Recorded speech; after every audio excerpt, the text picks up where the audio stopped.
예수님의 이름으로 간절히 기도드려옵나이다. 아멘. 자, 할렐루야. 자, 오늘은 로마서 12장 1절과 2절의 말씀을 중심을 통해서 산채물이라는 주제를 가지고 함께 은혜를 나누고자 하겠습니다. 여러분, 인생을 살아가면서 우리가 하나님 말씀대로 살고 싶다고 늘 나의 욕심도 버리고 나의 탐심도 버리고 오직 주님을 닮아가야지 많은 사람들이 그와 같이 고백을 하고 다짐을 하고 기도를 하고 하루하루를 살려고 가려고 작심을 합니다. 여러분, 어떤 사람이 나무를 하러 가다가 도끼를 빠뜨렸대요. 도끼를 빠뜨려 가지고 거기에 있는 어떤 사람이 짠 나타나서 이 도끼가 네 도끼냐, 저 도끼가 네 도끼냐, 금도끼도 보여주고 은도끼도 보여주고 나중에는 녹슨 도끼를 보여주니까 이 도끼가 나의 도끼입니다 하니까 참 너는 착하구나. 그 사람이 금도끼를 하나 더 선물을 해줬다고 합니다. 어느 날 이웃집에 있는 놀부 아저씨가 딱 보면서 그놈이 못 사는 집에 갔더니 금도끼가 있는 거예요. 야야야, 이 금도끼가 어디서 났냐? 그러니까 자취진영을 조곤조곤하게 설명을 하는 것입니다. 나도 금도끼를 가져와야 되겠다. 그래서 그가 도끼를 빠뜨려 놓고 기다리고 있었던 거예요. 정말로 나타나는 거예요. 이 도끼가 네 도끼냐, 저 도끼가 네 도끼냐. 그러니까 그분이 하는 소리가 금도끼도 내 도끼고 저 도끼도 너 도끼도 하고 그러면서 야, 발음이 정확하지 않다. 그러니까 그 나타나는 하얀 할아버지가 하는 소리가 그러면 금도끼도 말하지 말고 은도끼도 말하지 말고 네가 꿈이 있으면 그 꿈을 이야기해봐라. 내가 다 들어줄 테니까 그 대신에 한 가지만 말을 해라. 그러니까 아유, 옆집에 있는 그 사람보다 더 하나님께 참 복을 받을 수가 있구나 하고 그럼 나는 뭘 달라고 할까? 곰곰이 생각하니까 이것도 필요하고 저것도 필요하는 거예요. 장가도 가야 될 것 같고 돈도 있어야 될 것 같고 그래서 돈을 구할까 여자를 구할까 고민을 한참 하다가 이분이 머리를 탁 썼어요. 나같이 똑똑한 사람은 무엇이든지 잘 될 거야. 그러면서 그가 그 할아버지한테 그리 말하는 거예요. 돈요 달라고, 돈요. 응? 돈요 주세요. 그러니까 이 할아버지가 깜짝 놀랐어. 알았다. 그런데 정말 여자를 하나 줬는데 돈은 여자를 줬답니다. 자, 사랑하는 여러분, 욕심을 버리지 말고 오직 하나님의 말씀을 붙잡고 사시기를 주님의 이름으로 간절히 축복합니다. 할렐루야. 나도 생각이 나서 방금 해봤어요. 자, 여러분, 오늘 산재물이라는 주제를 가지고 우리가 말씀을 들어가기로 하겠습니다. 하나님의 백성들, 하나님의 자녀들이 여러분 하나님의 관계를 회복하고 또한 삶의 축복을 회복하기 위해서는 우리에게 꼭 필요한 것이 있어요. 우리가 하나님의 관계 또 회복의 축복을 받는 비결이 무엇일까요? 여러분, 다른 것도 없습니다. 따라서 합시다. 제사 외에는 없습니다. 하나님이 제사를 통해서 하나님의 관계가 회복되고 제사를 통해서 여러분 모든 삶이 회복된다는 것을 주님의 이름으로 축복합니다. 여러분, 제사 없이는 하나님의 관계가 시작되지도 않고 여러분 하나님의 관계가 유지되지도 않고 여러분 무너진 성도들의 삶이 여러분 제사 없이는 아무것도 되지 않습니다. 회복하거나 치유되는 여러분 가능성은 완전 제로다는 것입니다. 그래서 제사는 하나님과 사람이 소통하는 통로다는 거죠. 여러분, 제사를 바르게 드림으로 모든 문제가 해결될 뿐만 아니라 하나님과 더욱 깊은 관계가 회복되고 나아간다는 것입니다. 아멘. 그러므로 이스라엘 백성들은 여러분 5가지 제사를 드리면서 살아왔지요. 따라서 합시다. 번제, 소제, 화목제, 속죄제, 속건제. 여러분, 믿음의 백성들이 5가지 제사를 지내면서 하나님께 영광 돌리면서 하나님의 관계가 회복되면서 한 발자국 두 발자국 살아왔습니다. 이 제사의 핵심이 무엇입니까? 바로 제사는 항상 필요한 그 핵심이 바로 제물이라는 거죠. 여러분, 하나님 앞에 어떻게 여러분 제물을 드렸느냐? 여러분, 이 제물은 어떻게 하나님이 원하는 방법으로 드릴 수 있었느냐? 바로 이것이 바로 핵심이라는 거지요. 여러분, 보통 하나님께 여러분 제물을 사용했던 것들은요 무엇입니까? 양도 드리고 소도 드리고 염소도 드리고 비둘기도 드리고 여러분 이와 같은 짐승들을 하나님께 드렸습니다. 여러분, 양, 소, 염소, 비둘기를 제물로 드릴 때 여러분 가장 중요한 것이 무엇입니까? 이들 모두를 여러분 죽인다는 사실이에요. 산채로 드리는 제물은 아무것도 없어요. 여러분, 이들을 죽여서 피를 따로 받고 또한 제물들을 바로 또한 내장들은 하나님 말씀하는 용도로 따라서 여러분 처리를 했습니다. 어떤 것은 태워서 어떤 것은 제사장이 먹음으로 모든 것을 해결했다는 것입니다. 여러분, 제일로 중요한 것이 무엇입니까? 제물들이 죽임을 당한다는 것이죠. 오늘 본문도 이와 같은 내용입니다. 다 같이 우리 본문의 말씀은 다시 한번 1절만 한번 읽어봅시다. 시작. 그러므로 너희가 하나님의 모든 자비하심으로 너희를 권하노니 너희 몸을 아멘. 하나님이 오늘 우리에게 뭐라고 말씀하고 있습니까? 제물을 요구하신다는 거예요. 우리에게. 아버지가 우리에게 요구하신 그 제물이 무엇이냐? 오늘 우리의 몸을 제물로 받겠다는 것입니다. 여러분, 짐승이 아니라 바로 내 몸을 하나님께 드리라는 바로 권면의 말씀이지요. 산 제물로 드리라는 것은 여러분 살아있는 채로 잡아서 여러분 드리라는 거예요. 여러분, 구약의 시대나 신약의 시대나 죽어있는 것은 절대로 하나님께 제물로 드릴 수 없다는 것. 여러분, 죽어있는 소를, 죽어있는 양을, 죽어있는 비둘기를 가져다가는 제물로 드릴 수가 없다는 것. 그와 같이 이 시대도 저와 여러분들도 죽어있는 사람 절대로 하나님이 제물로 받지 아니한다는 것입니다. 하나님께 드려진 제물들처럼 내 몸도 살아있는 채로 하나님께 드려야 되는 거죠.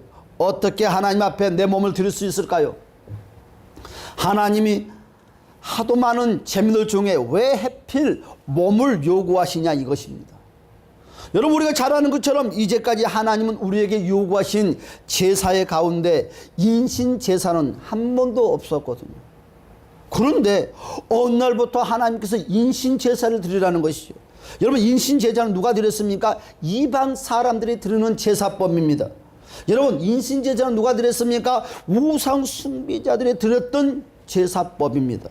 여러분, 하나님께서는 인신제사, 사람을 제물로 드리는 이런 제사법을 진노했다고 우리는 잘 알고 있습니다. 그리고 이렇게 여러분 자식이나 사람을 드리거나 사람을 잡아 드리는 바로 그들에게 대해서 우리 하나님께서는 절대로 용서하지 않겠다고 하나님은 저와 여러분들의 진노의 말씀을 퍼부었습니다.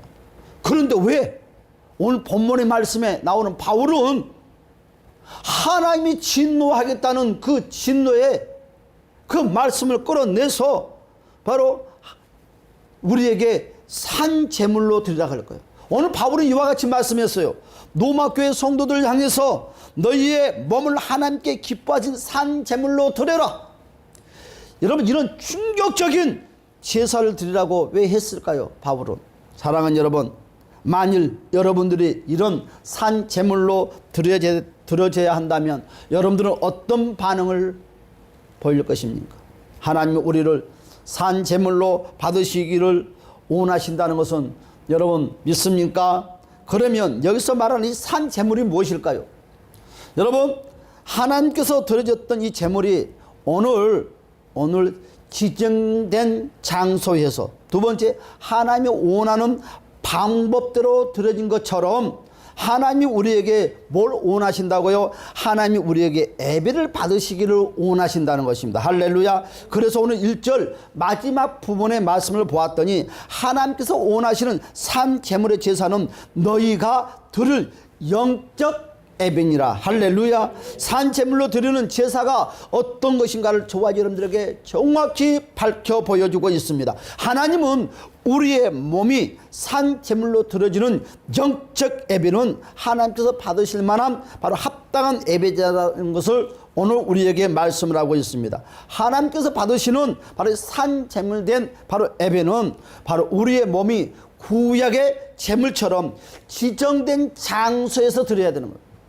여러분, 두 번째로 하나님이 원하는 방법대로 우리는 드려야 되는 것이 바로 영적인 예배를 드리는 것입니다. 하나님께 드리는 제사는 아무 데서나 여러분 이루어지지 않습니다.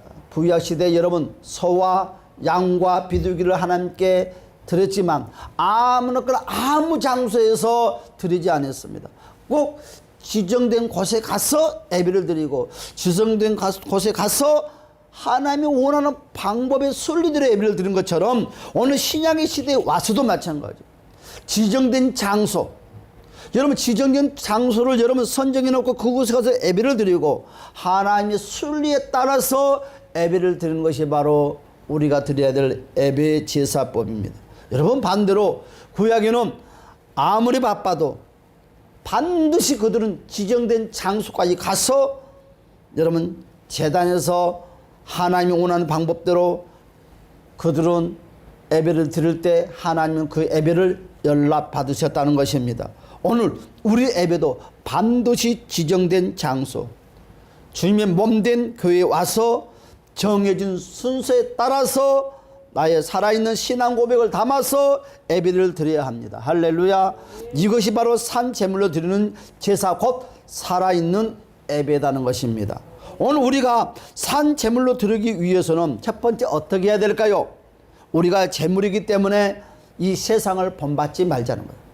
여러분 우리는 세상에 본받는 모습을 가지고 예배를 드려서는 아니 된다는 것입니다. 세상에서 우리는 구별된 삶을 살으라고 오늘 말씀을 하고 있는데 2절의 말씀 보니까 이와 같이 말씀을 하고 있어요. 너희는 이 세대를 본받지 말라. 교회는 이 세상을 본받는 것이 아니라 세상이 교회를 본받아야 돼요. 세상 사람이 믿음의 사람을 본받아야지 예수 믿는 사람이 세상의 사람을 본받으면 절대 되지 않습니다. 여러분 이 세상은 무엇인가? 바로 세상의 때를 말하는 거예요. 여러분 세상을 본받지 말라는 것은 무슨 의미를 갖고 있어요? 세상의 때, 세상의 더러운 것을 본받지 말라는 거예요. 세상의 악한 것을 본받지 말라는 거예요. 세상 사람들의 그 습성을 본받지 말라는 거예요. 세상 사람들이 부르는 그 혈기의 모습들을 본받지 말라는 거예요. 그런데 성경은 구약이나 신약이나 보면 모든 백성들이 세상의 때들을 본받았어요. 그래서 교회 안에서 공동체 안에서 서로 싸우고 또 불평만을 토설하고 여러분 세상 사람과 다를 바 없이 교회 안에서 또한 공동체 안에서 행함으로 말미암아 하나님의 진노가 간간히 임했던 것들을 우리는 알 수가 있습니다. 여러분 뭐라고 그랬어요? 구약 시대에는 흠 있는 짐승은 절대로 제물이 될 수 없었다고 했습니다. 여러분 그것처럼 신약에서는 바로 죄악과 세상의 찌꺼기, 바로 세상의 때에 얼룩져 있는 모습을 가지고는 절대로 하나님은 저와 여러분들을 제물로 받지 아니한다는 거예요. 여러분 짐승은 흠이 없는 것처럼 우리도 세상에 얼룩져 있는 것들을 우리는 깨끗하게 씻어낸 모습을 가지고 예배를 드릴 때 신령과 진정으로 하나님이 저와 여러분의 예배를 받아준다는 것입니다. 두 번째로 우리가 산 제물을 여러분 드려지기 위해서는 어떻게 해야 됩니까? 우리가 제물이기 때문에 오직 마음을 새롭고 해야 된다. 여러분 세상에 탁한 마음을 가지고 와서 예배를 드리면 절대 되지 아니한다는 것입니다. 마음을 새롭게 한다는 말은 무슨 의미입니까? 바로 매일매일 우리의 몸과 마음을 청소하는 모습을 가지고 와야 된다는 거예요. 날마다 새로운 제물이 되도록 힘써야 된다고 말씀을 하고 있습니다. 그래서 오늘 2절에서 뭐라고 그랬습니까? 오직 마음을 새롭게 함으로, 오직 마음을 새롭게 함으로. 구약 제사의 제물은요 어떻게 했어요? 육신의 겉모습만 깨끗하고 멀쩡하면 통과였어요. 여러분 절롱발이가 아니고 속에는 심장이 썩었던 여러분 속에는 막 오장육부가 뭉그러졌던 겉만 깨끗하면 통과였습니다. 그런데요, 속이 병들었던 아무 필요성이 없어요. 겉만 튼튼하게 보이고 겉만 멀쩡하면 통과였습니다. 그러나 오늘날 하나님께서는 받으신 예배자의 자격은 어떤 것입니까? 바로 우리의 속사람을 먼저 본다는 거예요. 우리의 속사람이 병들어 있으면 받지 아니한다는 거예요. 여러분 구약시대는 겉사람이 병들지 않았으면 통과했던 것처럼 신약의 이 시대에 와서는 저와 여러분의 속사람의 심령의 상태를 바라보고 그 모습을 바라보고 예배를 받는다는 거죠. 겉으로는 문제가 없어 보이지만 여러분 심령의 깨끗함이 받지 못하고 더러움으로 가득 차 있으면 속사람을 보시는 그 하나님께서 그 예배를 패스해 주지 않습니다. 여러분 세 번째로 하나님은 산 제물된 바로 예배자를 늘 기뻐하시고 응답하신다는 것입니다. 하나님은 이 산 제물된 예배자의 바로 예배에 늘 반응을 보여준다는 것입니다. 응답 속에는 무엇이 있습니까? 따라서 합시다. 회복이 있고 치유가 있다. 할렐루야. 여러분 1절 다시 한번 볼까요? 시작. 내가 하나님의 모든 자비하심으로 너희를 고난하노니 그랬어요. 여러분 자비로 고난다는 말은 일종을 무슨 의미를 갖고 있습니까? 좋은 말로 타이른다는 뜻을 갖고 있습니다. 한마디로 말해서 저와 여러분들에게 하나님께서는 너희가 이런 모습으로 예배를 드리라고 계속 우리 주님이 타이르고 있어요. 여러분 좋은 말로 어른들이 아이들에게 뭐라고 말합니까? 좋은 말 할 때 들으라고, 좋은 말 할 때 들으라고. 안 그러면 꼭 무엇이든 해초리가 가요. 여러분 밥을 안 줘요. 그렇지 않습니까? 하나님도 마찬가지예요. 좋은 말 할 때 이와 같이 예배를 드려라. 그러나 내 마음대로 예배를 드리면 해초리가 가는 거예요. 먹을 것을 주지 않는 거예요.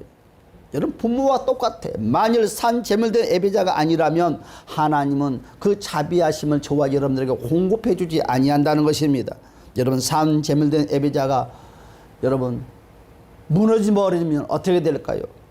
여러분 약 2년 넘도록 여러분 코로나 때문에 예배가 무너지지 않았습니까? 코로나 때문에. 그래서 이놈은 코로나 때문에 예배드리는 풍습이 병영화 됐어요. 병영화. 그렇죠? 아직도 여러분 예배당으로 예배를 드리러 가지 아니하고 다른 그 무엇의 행위를 가지고 예배를 드리는 사람들이 많이 있습니다. 또한 그와 같은 모습을 닮아가는 사람도 있고 그와 같은 모습을 자랑스럽게 말하는 사람도 있고 그렇지 않습니다. 오늘 구약의 백성들의 예배드렸던 모습처럼 지정된 장소를 선정을 하는 것입니다. 여러분 이스라엘 나라가 왜 망했어요? 북이스라엘 나라가 왜 망했습니까? 왜 여러분 유다 나라가 끝까지 하나님의 도움의 손길 가운데 갈 수가 있었을까요? 그건 하나예요. 여러분 이스라엘 백성들이 절기만 되면 꼭 유다에 가서 예루살렘 성전에서 예배를 드리는 모습을 바라보고 이러다가 우리 새끼들 다 뺏기겠다. 그래서 우리 거기다가 우리 이쪽에다 우리 산당을 만들어 놓고 여기서 예배를 드리자. 유다 나라를 못 가게 했어요. 하나님이 허락하지 아니하는 장소에다 마음 놓고 사람들이 그럴듯하게 예배당을 만들었다는 거죠. 더 화려하게 더 좋게 만들었어요.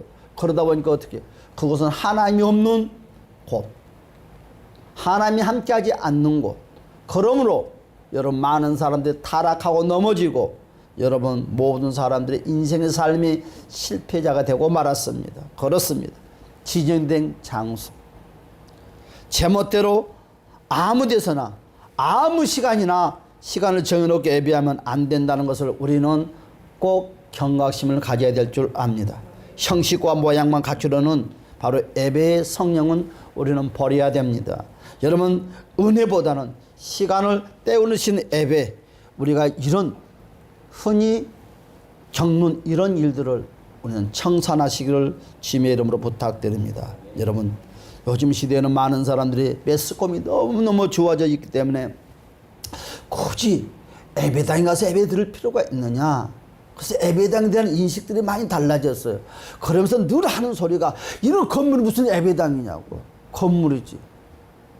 집에서 예배를 드린 것이나 뭐 건물에 가서 예배를 드린 것 다를 바가 무엇이 있냐고 하면서 많은 사람들은 예배당에 가는 것을 거부합니다. 그리고 주일날이면 많은 사람들이 바캉스를 떠납니다.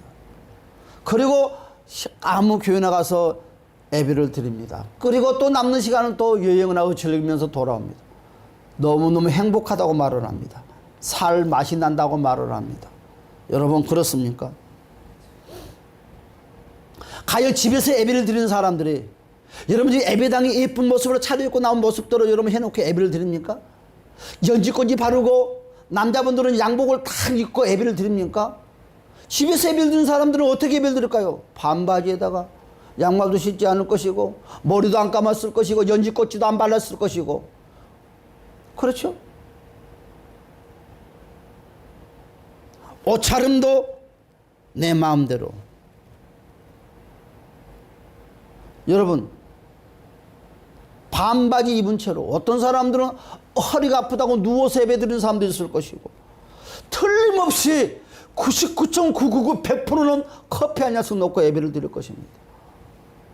훌쩍훌쩍 마셔가면서 아유 오늘 여러분들 옥수수 잘 먹었습니까? 얼마나 맛있어요. 옥수수 먹느라고 바쁠 거예요. 옥수수 먹어가면서 아니면 어제 누군가가 사왔던 과일 냉장고에서 꺼내오라고 나는 배고프다고 먹을 걸 갖다 놓고 예배를 드릴 것입니다. 예배 시간에 급하다고 화장실을 왔다 갔다 하는 사람도 있을 것입니다. 아니면 더 크게는 설교가 뭘 못해 다른 채널을 바꿔서 다른 사람의 예배를 또 청중을 할 것이고 한 예배 시간에 설교자가 두, 셋, 최소한 5사람 정도 바뀔 것입니다. 그것이 예배입니까?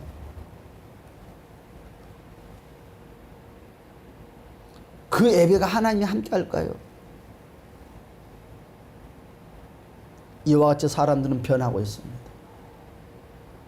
여러분 문명이 좋은 것 같지만 이 문명을 통해서도 악한 사단이가 역사한다는 거예요. 여러분 악한 사단이는 세상의 모양새를 가지고 저와 여러분을 무너뜨리는 것이 아니라 악한 사단이도 하나님의 말씀을 가지고 우리에게 찾아와서 하나님의 말씀을 도용해서 저와 여러분들을 무너뜨린다는 거예요. 악한 사단이는 시커먼 것을 가지고 와서 저와 여러분들을 무너뜨리는 것이 아니라 하얀 보자기 같은 하얀색을 가지고 와서 저와 여러분들을 무너뜨린다는 거죠.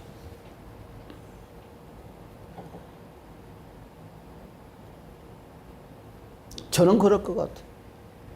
반바지도 입고 저는 코로나가 걸려서 어느 건물에 감금돼서 예배를 드렸잖아요. 주일날 올려오는 모독위에서. 근데 같은 방에 두 사람이 있는데 그 사람은 교회를 안 다니는 사람 같아요. 근데 예배를 드리기가 너무 불편해요. 그런데요, 컴퓨터를 켜놓고 예배를 드리는데 화장실 가고 싶더라고요. 나도 화장실에서 오줌 싸고 왔어요. 우리 아버지처럼. 참지 안 했어요. 이 예배 시간이다면 예배당에 왔으면 참을 것입니다. 또 옆에 있는 분이 그러더라고요. 사장님 커피 한 잔 드릴까요? 타는 집에 또 타더라고요. 한 잔 달라고. 예배에 딱 앉혀놓고 후차고차 마시면서 예배 드렸어요. 그 사람이 다른 사람이 아니라 나였다는 것입니다.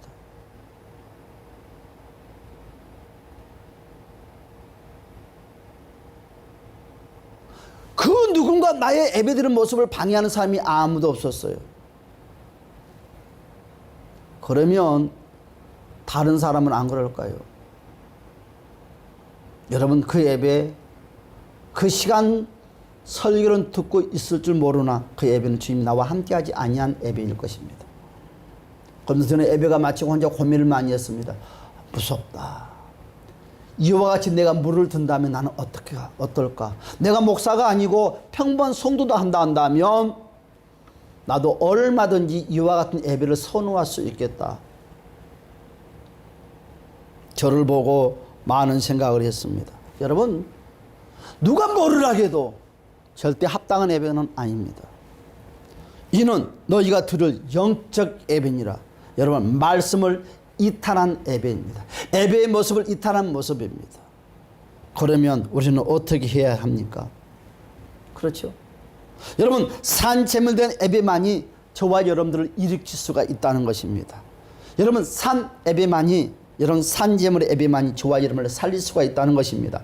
예수님께서 성전에 들어가셔서 그리 말씀했어요. 진노를 했다고 했습니다. 아니, 지금 우리 예수님께서 성전에 들어가서 진노했던 그 모습의 그 예배 형태나, 미안하지만 TV를 틀어놓고 집에서 예배드리는 예배의 형태나 다른 것이 뭐가 있어요? 무엇이 다르겠습니까? 무엇이 달라요? 여러분, 문명이 발달되는 것만큼 좋은 모습도 있지만 하나님의 관계성은 더 무너져 간다는 거죠. 더 자유분방해진다는 거죠. 나는 주일날이면은 컴퓨터가 딱 정지가 됐으면 좋겠어요. 주일날만큼은 오직 공동체에 가서 예배드릴 수 있는 그런 시간이 되었으면 좋겠어요. 정말입니다. 옛날에는 20리길도 마다하지 않고 갔어요. 지금은요, 여러분 옆에서도 가기가 싫어요. 여러분, 우리 예수님께서는 성전에 들어가자마자 진노를 했어요. 예수님은요, 뭐라고 그랬어요? 예배가 무너지고 교회가 변질된 것을 바라보고 우리 주님은 진노하셨다는 것입니다. 한번 볼까요? 찾아봅시다. 자, 마가복음 11장 15절에서 18절의 말씀 다 같이 한번 볼까요? 마가복음 11장 15절에서 18절의 말씀입니다. 정말 이 시대는 마지막 시대인 것 같아요. 정말 눈에 보이지는 않지만 종말의 시대인 것 같아요. 왜냐하면 예배가 무너져요. 여러분, 유럽 교회가 무너진다고 말을 하지만 여러분, 이것이 바로 무너져가는 모습인 것 같아요. 여러분, 앞으로는 많은 사람들이 매스컴으로 예배를 드리면서 교회 안은 텅텅 빈 깡통 같은 시대가 돌아올 것 같아요. 다 같이 한번 읽어봅시다. 15절부터 18절의 말씀. 예수께서 성전에 들어가사 성전 안에서 매매하는 자들을 내쫓습니다. 여러분, 성전에 안에 들어갔더니 매매하는 자가 있대요. 이거 누가 허락했어요? 허락 안 해서 누가 허락했습니까? 제사장들이 허락한 거예요. 제사장들이 허락했다고요. 불편하니까 성전 안에서 편하게 우리 예배를 드리자는 거죠.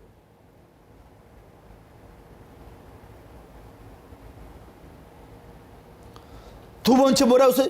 돈 바꾸는 자들의 상과 교회 안에서만 사용하는 화폐가 있어요. 바꾸는 거예요. 언제부터 이와 같은 것들이 있냐고요. 아, 무슨 교회 안에서 돈 바꾸는 이런 환전 바꾸는 공간이 되고 말았어요. 요즘도 어떻게 해요? 뭐 시대가 좋으니까 카드를 뭐 긁잖아요. 이제 집에서 긁고 와요. 여러분들 참 이거 우리 구닥다리 예배 드리는 모습이에요. 이거 지금 헌금 시간에. 여러분 딱 오면은요, 교회 입구에 이것이 있어요. 딱 긁어요. 얼마 해가 뚝 긁으면 착각 올라가요. 여러분 못 봤죠? 큰 교회는 요즘 안 가봤으니 뭐 조그마한 교회로 뭐 우리 교회 나오니까 여러분 모르지 뭐. 요즘 큰 교회 가면요, 입구에가 이거 있어. 이거 쭉 긁은 거, 카드 긁은 거. 집에서도 긁고 여기서도 긁고. 여러분, 제가 유튜브를 지금 틀어놨어요. 시청하는 분이 한 사람, 누가 신명철 혼자 지금 신청을 하고 있는데, 여러분 여기에 뭐 그것이 없지요? 여기 계좌번호가 또르륵 나와요. 긁어주세요. 그렇죠. 뭐 긁어주는 거지 뭐 다른 거 있어요? 카드로 짝짝짝 긁는 거지. 어떻게 하든지 집에서라도 할 건 다 하면 되죠. 난 이런 것이 없었으면 좋겠어. 정말. 지금이야 배부르고 떵떵거릴지 모르지만 차세대 아이들이 성장해서 목회자가 된다 하면 땅을 치고 후회할 것입니다. 땅을 치고 후회할 거예요. 누가 그렇게 만드는 거예요? 부모 목사들이. 큰 교회 목사니까 아니요. 점점점 세상의 것이 교회 안에 들어오고 마는 거예요. 비둘기 파는 자들의 의자를 둘러 엎으시며 아무나 물건을 가지고 성전 안으로 지나다님을 허락하지 아니하시고 뭐라고요? 너희는 강도의 소굴을 만들었도다. 하나님의 예배당이 강도의 소굴이 되고 말았어요. 사기꾼들이 모이는 공동체가 되고 말았어요. 강도들이 모이는 공동체가 되고 말았다는 거예요.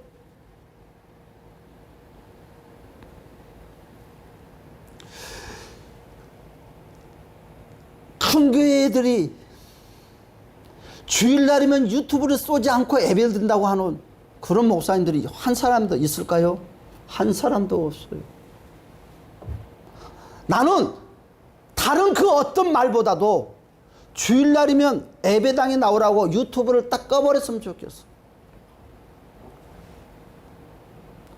그런 교회가 있다면 얼마나 좋을까? 얼마나 훌륭할까? 저 나름대로의 늘 고민거리입니다. 여러분, 오늘 변질된 예배자들을 향한 하나님의 모습이기도 한다는 거죠. 여러분, 그렇단다면 산 제물된 예배자는 반드시 어떻게 해야 됩니까? 지정된 장소를 정해서 가야 된다는 거예요. 교회에 나와서 예배를 드려야 된다는 거죠. 너희의 몸을, 여러분, 몸이 뭡니까? 제물로 드려지는 장소가 있어요. 제물로 드릴 수 있는 장소에 가서 내 몸을 제물로 드려야 된다는 거예요. 그것이 바로 주님의 교회입니다. 여러분, 두 번째로 여러분 어떻습니까? 산 제물된 예배자는요, 항상 준비된 예배를 드려야, 준비된 자가 돼야 됩니다. 저처럼 주일날 코로나 때문에 나오지 못하니까 앉아서 한쪽에는 TV를 틀어놓고, 왜? 예수를 모르니까 TV를 보고, 나는 설교를 어떻게 해야 될지 모르고 같은 방에 있으니까 이것도 봤다가 저것도 봤다가. 여러분, 설교만 들을 것 같지만 절대 그렇지 않아요.